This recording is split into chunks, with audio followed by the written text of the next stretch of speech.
Thanks for joining us from the Ohio AgNet Voice You Know with the News You Trust studio, sponsored by BASF. Visit with your local ag retailer about 0% financing on all BASF crop protection, seed treatment, and Zetavo brand soybeans, now through March 15th. Now let's take a look at what's making agricultural news. China is ramping up its orders from Brazil to fill its soybean needs after it met the initial shipment volume from the U.S. as part of a trade truce with Washington. Over the past week, Bloomberg said Chinese importers have booked at least 25 cargoes of beans for loading mainly in March and April. At the same time, state-owned companies in China have appeared to refrain from taking American cargoes.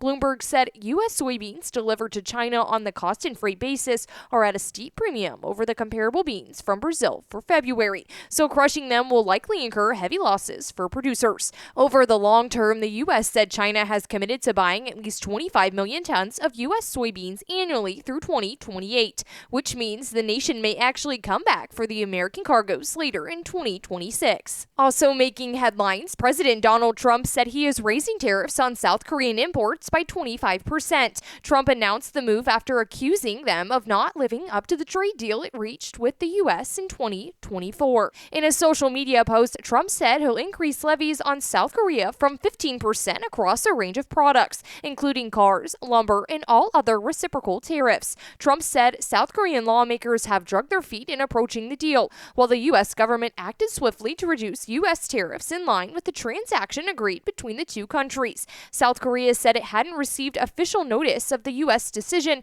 to raise duty fees on some of its goods and asked Washington for urgent talks to rectify the issue. South Korea exported about $123 billion worth of goods to the U.S. last year, making it the second largest export market after China. Now let's take a look at the markets, brought to you by Seed Consultants, simply better performance. Learn more online at seedconsultants.com. March corn is closing in today up 3.5 at $4.30. May corn is up 3.25 at $4.38. July corn is up 3.25 as well at $4.44. March soybeans are up 7.75 at $10.75. May soybeans up 8.25 at $10.87 September wheat is up 11 cents at $5.55. September wheat up 10.5 at $5.68.